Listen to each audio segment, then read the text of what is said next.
He is the NASA COTS program executive.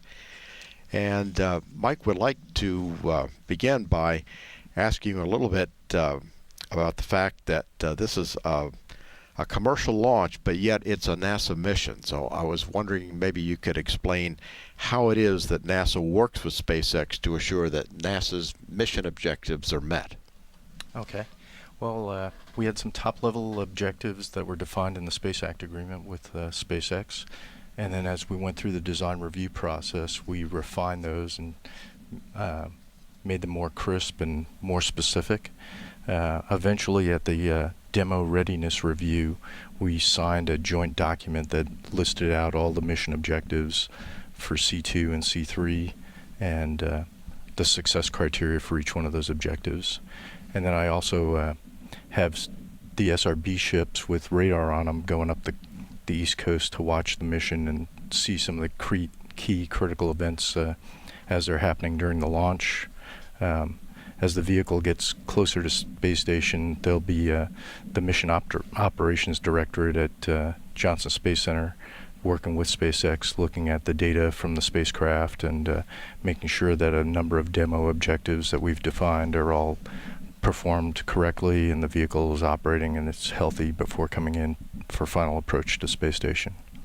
Now, has NASA worked with SpaceX some in developing the Falcon 9 or the Dragon? Yeah, we've been in the development process with them from the beginning. At various times, we've helped them with technical experts from Houston, Johnson Space Center, Marshall Space Center, Ames Research Center, helped them with the thermal protection system on the capsule.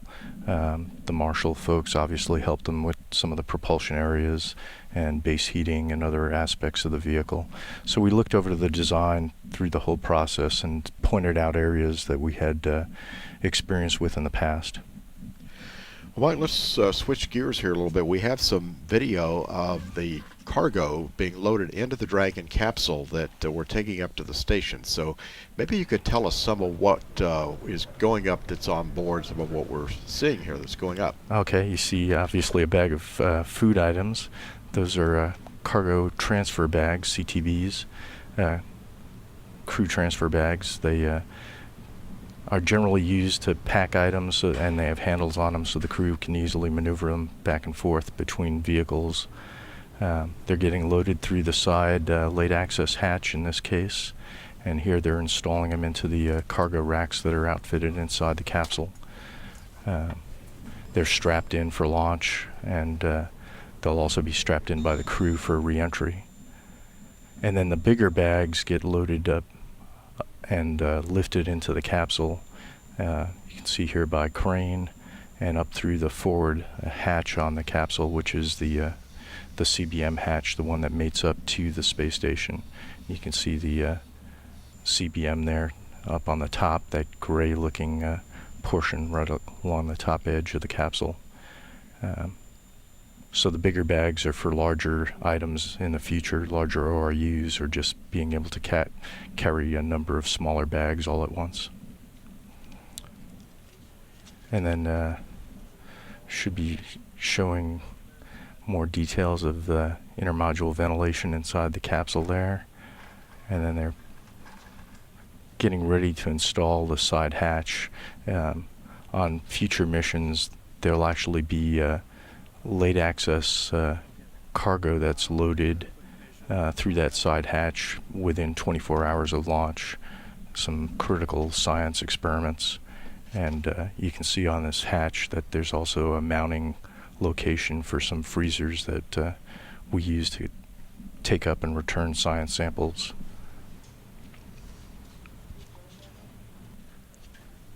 Here they are doing the final closeout on that hatch.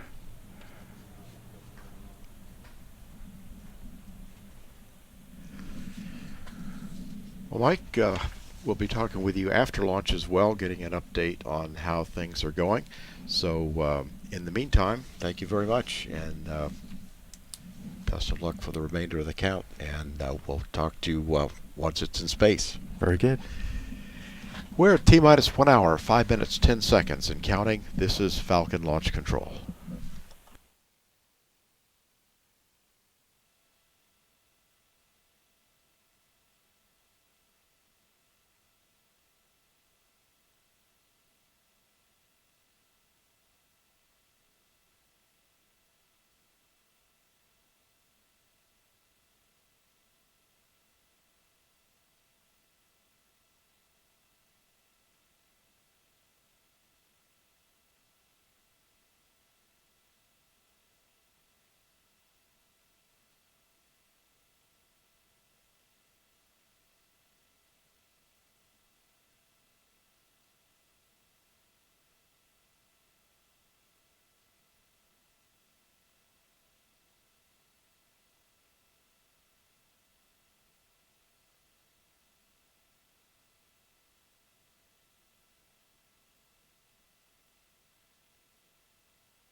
This is Falcon 9 launch control, T-minus 1 hour, 1 minute, 56 seconds and counting. The next activity coming up in the countdown is the launch weather briefing. This will be done by Falcon 9 launch weather officer Mike McAleenan from the 45th Weather Squadron. And that briefing occurs at exactly launch minus 1 hour, so that is about 1.5 minutes away from now. So we'll stay tuned for that, and we'll be back after the weather briefing and talk with Gwen Shotwell, who's the president of SpaceX. At T-minus 1 hour, 1 minute, 17 seconds and counting, this is Falcon Launch Control.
Check, check.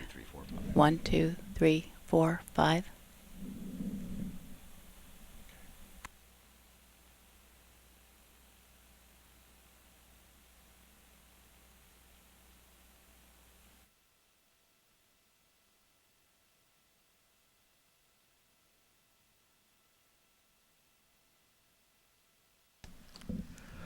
This is Falcon 9 launch control at T-minus 55 minutes, 6 seconds and counting.